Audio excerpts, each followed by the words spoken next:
स्वर्गीय संतोष देशमुख यांच्या हत्येला जवळजवळ 1.5 महिना पूर्ण झालेला आहे.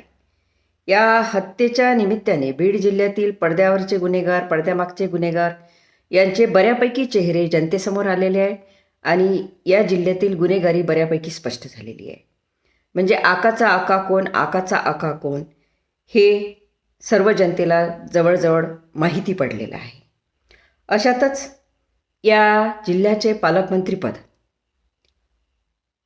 अजितदादा पवार यांच्याकडे गेलेले आहे. अर्थात आता संतोष देशमुख या हत्या प्रकरणामध्ये न्याय मिळेल अशी जनतेला अपेक्षा आहे. आता गुन्हेगार हटाव मोहीम राबवल्या जाते की गुन्हेगार बचाव मोहीम राबवल्या जाते, येणारा भविष्यकाळ आपल्याला सांगेल.